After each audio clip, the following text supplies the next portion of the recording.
O livro do profeta Joel é uma curta coleção de poemas proféticos que são poderosos e intrigantes. Joel é o único entre os profetas por algumas razões. Primeiro de tudo, não há indicação explícita de quando esse livro foi escrito. É mais provável que no período de Esdras-Neemias, após o retorno do exílio, porque ele menciona Jerusalém e o templo, mas parece que não há reis.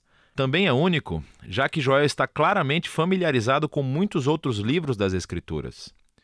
Ele alude ou cita outros profetas, como Isaías, Amós, Sofonias, Naum, Obadias, Ezequiel, Malaquias e até o livro do Êxodo. E isso está conectado com a última característica única, que Joel nunca acusa Israel de nenhum pecado específico. Assim como muitos outros profetas, ele anuncia que o julgamento de Deus está vindo para confrontar o pecado de Israel, mas ele nunca diz o porquê. Provavelmente porque Joel assume que, tal como ele, você já leu os livros dos profetas e você já sabe tudo sobre a rebelião de Israel. Agora, juntos, esses três recursos nos ajudam a entender esse pequeno livro fascinante. Que Joel é um autor bíblico que foi imerso ele mesmo em escritos bíblicos anteriores. E a sua reflexão sobre eles o ajudou a compreender as tragédias da sua época, mas também lhes deu esperança para o futuro. Vamos nos aprofundar e ver como esse livro é importante. Nos capítulos 1 e 2, Joel se concentra no dia do Senhor. Esse é um tema-chave nos profetas e descreve eventos no passado quando Deus apareceu de uma forma poderosa para salvar seu povo ou confrontar o mal. Pense nas pragas do livro do Êxodo. Mas o profeta viu nesses eventos passados como indicadores de uma época futura em que Deus voltaria a confrontar o mal entre o seu povo, mas também entre as nações, e traria a salvação ao mundo inteiro.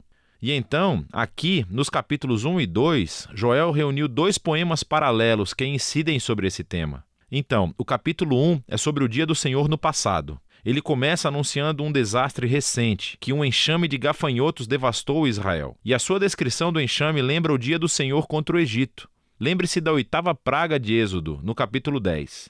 Exceto que desta vez os gafanhotos estão sendo enviados contra Israel. E assim, Joel pede aos presbíteros e aos sacerdotes que liderem o povo em arrependimento e oração. E Joel realmente se arrepende junto com todos os sacerdotes.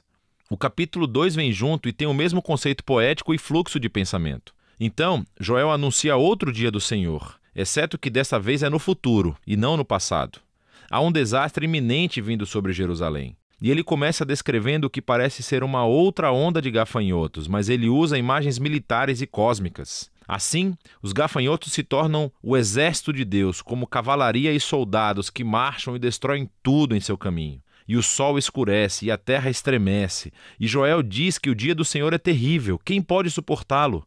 E assim, mais uma vez, Joel pede às pessoas que clamem e se arrependam. E ele diz como devem fazê-lo, entregando seus corações e não as suas roupas e retornando ao seu Deus. Em outras palavras, Joel sabe que o arrependimento pode ser apenas um espetáculo para se livrarem do problema. E ele diz que Deus não está interessado nisso. Ele quer uma mudança genuína para que seu povo pare com seu egoísmo e maldade. E então, Joel diz por que Israel deve se arrepender. Porque Deus é gracioso e compassivo. Ele é lento na ira e cheio de amor. Ele cita aqui o livro do Êxodo sobre como Deus perdoou Israel depois que eles fizeram o bezerro de ouro. A partir dessa história, Joel aprendeu que a misericórdia e o amor de Deus são mais poderosos do que a sua ira e julgamento. E assim, ele conduz o sacerdote em atos de arrependimento e oração, pedindo a Deus que poupe o seu povo. Então, logo depois desses dois poemas, a cena muda. E temos uma breve narrativa sobre a resposta de Deus ao arrependimento de Joel e do povo. Então, Deus estava cheio de paixão por sua terra e tinha compaixão do seu povo.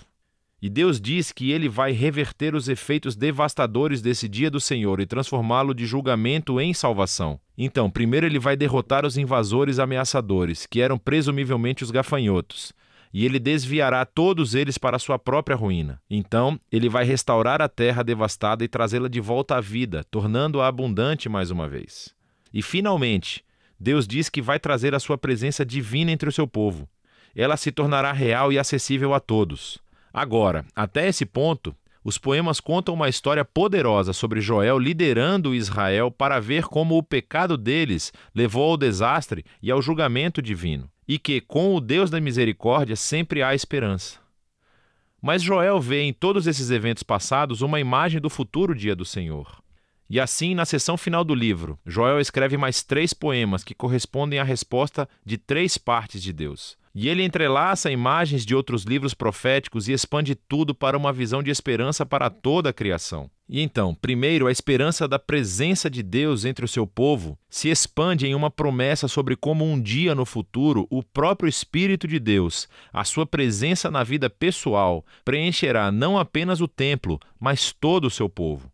E aqui Joel está usando as promessas de Isaías, Jeremias e Ezequiel, que o Espírito de Deus viria para transformar e capacitar seu povo, para que eles possam verdadeiramente amá-lo e segui-lo. Joel, então, pega a promessa de Deus de que ele confrontará o invasor ameaçador.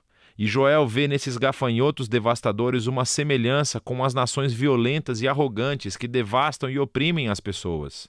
E assim ele se baseia nas promessas de Isaías, Sofonias e Ezequiel sobre o futuro dia do Senhor, quando Deus confrontará o mal entre todas as nações e voltará a sua violência contra si mesmos, trazendo justiça para corrigir todos os seus erros. E, finalmente, Joel pega as imagens da restauração da terra e vê aqui uma esperança para a renovação de toda a criação. Assim, ele se baseia nas promessas de Isaías, Ezequiel e Zacarias, de que o dia final de justiça de Deus será seguido por uma restauração do mundo inteiro, um novo Éden, onde a presença de Deus em Jerusalém fluirá como um rio e trará uma renovação cósmica. E assim, o poema de Joel termina com o perdão e a misericórdia de Deus, criando uma nova criação. E assim, esse pequeno livro de Joel explora ideias profundas sobre como o pecado e o fracasso humanos causam destruições tão devastadoras em nosso mundo, sobre como Deus anseia por mostrar misericórdia àqueles que são responsáveis pelos seus pecados e os confessam, e sobre como tudo isso nos leva a esperar que Deus um dia derrote o mal em nosso mundo, mas também dentro de nós, e traga a sua esperança de cura para tornar todas as coisas novas. E é disso que se trata o livro de Joel.